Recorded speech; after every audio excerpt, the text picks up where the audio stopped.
Alors si on vous pose la question, de quelle manière tu es né? Na papa n'a deuxième, mais na maman n'a huitième. Voilà de la manière où il est né. On sent qu'il est né dans une union de la polygamie. Il est né dans une union où il y a déjà soit l'inceste ou l'adultère. Automatiquement, c'est comme disait David, conçu dans les péchés. C'est-à-dire, lorsque déjà, Motoza Kobotama, Kabotami n'a pas tradition, n'a pas coutume, ou déjà, il le veut ou pas, même si Kabotami aux États-Unis, né à Paris, né à tel, c'est une porte d'entrée pour n'avoir esprit Oyo, il y a Marie-Esprit, et il y a Kobalayo.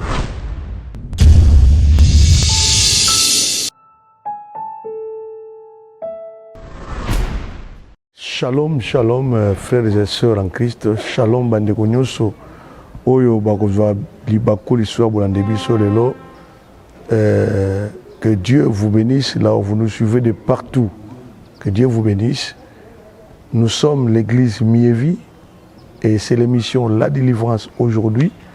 Nos numéros de téléphone sont affichés sur le bas de l'écran où nous avons commencé à vous dire bonjour et suivez-nous attentivement. Bonjour ou bonsoir, cela dépend de l'heure où vous nous recevez chez vous à la maison. La délivrance aujourd'hui, c'est une émission qui vous aide un peu par la grâce de Dieu à s'identifier. Nous parlons souvent des réalités spirituelles, nous parlons de l'au-delà, nous parlons beaucoup de l'invisible, car c'est l'invisible qui coordonne, qui contrôle le visible. Job dit, en réalité, dans l'homme, c'est l'esprit. Et il y a des choses, des réalités spirituelles que nous vivons qui nous échappent, peut-être nous ne connaissons pas des origines, mais nous subissons néanmoins les conséquences. Et il y a des gens qui ont totia kango pena makama kasite pour to susura makasi mama moli mote ceux qui bat balandi biso na mission na biso eleki tolobeli mingi makama moli en réalité dans l'homme c'est l'esprit moli monde ezali ko konza o ezali physique ezali na makamute ko ko sala yo pasi ceux qui makamona moli mo asimbi yango te tozo kamba yango te. Il y a plusieurs personnes qui sont esclaves d'un système où ça la melara bango c'est une réalité comme dit la Bible dans 2 Pierre chapitre 2 verset 19. Chacun est esclave de ce qui a triomphé de lui. Dans l'ingale linkoloba, nous voulons par la grâce de vous parler de mariage spirituel. Mariage spirituel. Libala ya molimo. Ce sont des choses très réelles qui ont des conséquences néfastes dans la vie. Batumingi babali na monde spirituel par ignorance et qui subissent des réalités physiques comme ça dans les mariages. Ces messages me parviennent par rapport au Yamba Yamba Bande que nous avons vu en Afrique, plus précisément partout dans le monde. Il y a des gens qui se marient et que le mariage échoue. Lorsque vous entrez dans le fond de la définition du mariage, vous sentez que dans votre foyer belé, ce n'est pas ce qui se passe. Parce que la femme a été tirée des côtes de l'homme. Et cette côte a été tirée du parti du cœur. Nzamba yebaki, azoki moko ali kolote mto moko ali boko, pendant que la terrain box, c'est que babeta na makofi. Tu es la moko ali kolo, c'est que chaque fois que beta moi si ba coup de pied, mazoki moko mo pandi là où il y a le cœur, c'est comme monter mes arcs. On suppose que là où il y a le cœur, il y aura l'amour. Mais auto-vivre, ce sont des conséquences. Apparemment, les gens vivent par apparence. Et j'ai toujours dit ce que l'homme paraît, ce n'est pas ce qu'il est. Aux hommes, on a neti, au bala, mais en réalité, c'est bon côté. Parce qu'il existe ce qu'on appelle le mariage spirituel. Mariage spirituel, ils accompagnent d'un esprit, un esprit incubus, né dans le latin, ils ont oizola la licolo, et succubus, ils ont oizola na se. C'est-à-dire, moli moaza ola likona, moli moala na se. Oyaza ko kamba mona mwasi, babengi incubus, ozo kamba mona mbali, babengi succubus na latin. Alors, ezali milimo oyo, moto akoko contracter ba mariage spirituel, d'abord, tradition. Tradition na coutume na biso. Il y a certaines traditions, surtout en Afrique, qui sont des portes d'entrée des esprits, des mariés-esprits, et qu'il faut faire contacter au mariage spirituel. Nous donnons un exemple. Nous avons bande konabiso oyo baza mingi répandi ba yebani mingi bande konabiso bengi bayanzi. Dans leurs coutumes, dans leurs tribus, il y a ce qu'on appelle kitsudi. C'est-à-dire, moi, si ata ozana no bébé na no botamité moi tout temps ozo botama déjà, il y a un programme établi pour ta vie dans le domaine du mariage. Dans d'autres tribus, naba Congo central en RDC, chez exemple les Maniang, on parle de ça, Kozongi Samakila. Il y a plusieurs tribus dans nos traditions, Biloko Ezali. Et ça donne un accès. C'est-à-dire, vous allez vous souvenir, dans le monde spirituel, Moutoko Botamate, Nano Botamite, mais basi basaili au programme. Souvenez-vous que Samuel a dans l'Itanga Makilate, Nano Salamite, mais sa mère l'a déjà dédié. Maman le bin Nzambe soko pesinga mwana mobali na ko bonzela sala la rayo. Donc Samuel tanga botamaki ata zaki na posa comme charpentier. Azo sakana baninga père mozo bangana ozananga électronicien na ozala pilote. Mais nzoka maman ne sa signaler contrat ça faire engager na monde spirituel que ya ozaka musala Nzambe. Tout ce que Samuel pensait devenir etikala aussi maté parce qu'en réalité dans l'homme c'est l'esprit. Alors na ba tradition na biso pe mutu akobota makwaya kaza la kimia bala mobali ne moko ba musuba loba na vina ba ona robota mwana tatate makomi na bango 3 batata 3 ngai garçon na robota kana mwasi nanga moko akomi na bango 4 bana basi misato. Donc vous allez comprendre que ce que l'homme paraît ce n'est pas ce qu'il est. Ozomona na neti mais en réalité ça bongote. Alors ba esprit on a tradition na coutume bazalaka déjà na accès ya kokota. Oko remarquer ba phénomène eza ko keneti le mingi tozolo belango mikolo mingi utuna batu mususu yo botami ndeni comment obotama ndenge na bible voici de quelle manière Christ est né na Matthieu tala lolenge Yesu abotameli. Alors si on vous pose la question de quelle manière tu es né, na papa naza deuxième, mais na maman naza huitième. Voilà de la manière où il est né. Na maman naza troisième, mais na papa naza septième. On sent qu'il est né dans une union de la polygamie. Il est né dans une union où il y a déjà soit l'inceste ou l'adultère. Automatiquement, c'est comme disait David, je suis conçu dans les péchés. Vous savez, David n'a pas réussi un bon mariage. Pourquoi? Akokaki kolonga Goliath abomie, makolonga bulumbu, la nudité de Bathsheba devant David était tellement difficile à vaincre. Pourquoi? Parce que dans son sang, il y avait le sang de Moab.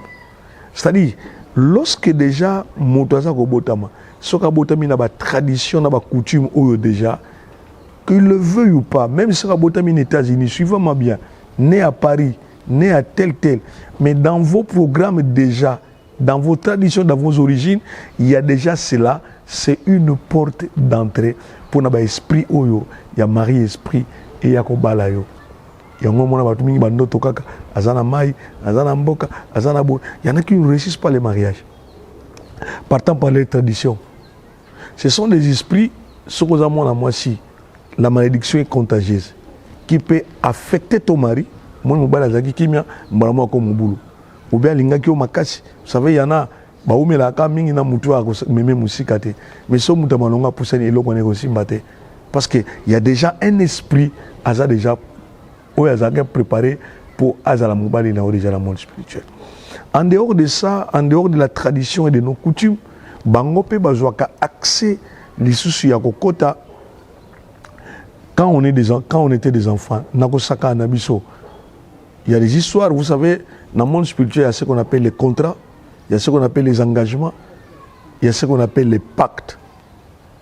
Les contrats, est cause à la signer par écrit ou est cause à la signer verbalement. Ce qu'on appelle contrat verbal. Ah, je crois que Bassali commerce, Bassali droit, il y a un contrat. Moutalobino, Nénin, Nanoto Kabonate, Togozalaka, Nalilio Fort, et Salibo. Tu peux faire un contrat dans tes paroles au sein du contrat. Et contrat on est au Kanga to kolio kei le kola boloba kango et que au résigner ngo te boya contrat nate et ko tikala kaka. Et au ko zo pe esprit au pe babalio au KIP. Alors et ko kipe ko ya lisusu na banzela il y a ce qu'on appelle l'immoralité sexuelle. Bato mingi bazana makambo vivre une sexualité un peu désordonnée, ça aussi c'est une porte d'entrée à bilokona. Et quand il y a un film pornographique, Bah esprit, ce sont des esprits très intelligents. Parce que bato mingi bazalaka koloba poso batuni ozana mari de nuit sine kale boso nga l'autre quand on a ça rapport sexualité non. Ça c'est la dimension un peu très bas. Bango bazawana kate pour l'autre quand on a ça rapport sexuel. Ils peuvent amener ce qu'on appelle l'amaigrissement. Kokonda pamba pamba. Bako yaka na infection incurable. Des infections incurables bako iko yaka nango. Bako prendre marquer présence na bango na tu es tout le temps colérique. Il y a des femmes qui ont bien sûr mobile à côté kabo komi kantakan. Il y a des hommes aussi qui s'énervent pour rien. Bako ki poko yaka. Bako ya pe na moko ya kufa, ils peuvent entraîner aussi la mort. Il y a des sœurs na ebiseur moko na commune ya Monga Fula. Il y a kufa la kambal. Sur le bineka na ligno na yo balo lobi na ngofero kufa. Tellement mari de na koma kana makashi abomaka ba adversaire nyosto. Ils peuvent entraîner le chômage. Mobile ya comme chômeur. À ça sur le côté, tout dépend de la femme. Il y a des femmes qui travaillent jour et nuit, ngana vieux, ngana lemi vieux, ngana laisse la gana somme la pantalon. Parce qu'il faut pas affaiblir mobile, parce que mobile a boutouana, il y a spirituel, il y a accès au travail. Donc le chômage aussi, ça moko, il y a des causes où il cause à l'entraîner par ces esprits. Donc ces esprits, ce sont des esprits très intelligents qui ne travaillent que beaucoup plus dans les domaines du mariage. Vous allez remarquer l'instabilité des mariages. Mobile a comme un chômeur, comme je vous ai dit. Quand Moubala Zobala, moi, si Moubala c'est l'accident à Moussala, à Lungwe Moussala, c'est fini. Depuis Abala, 22 ans mariage, 22 ans Moubali chômeur. Moi, c'est comme d'aller ça en d'accord. Ce sont des esprits comme ça qui peuvent travailler. Ou soit, il y a une maladie belée. Donc, il y a un aussi chaque fois. Continuez à nous suivre. C'est l'émission La Délivrance aujourd'hui, une émission de l'église Mievi qui est présentée par votre humble serviteur, le pasteur Salomon Pila.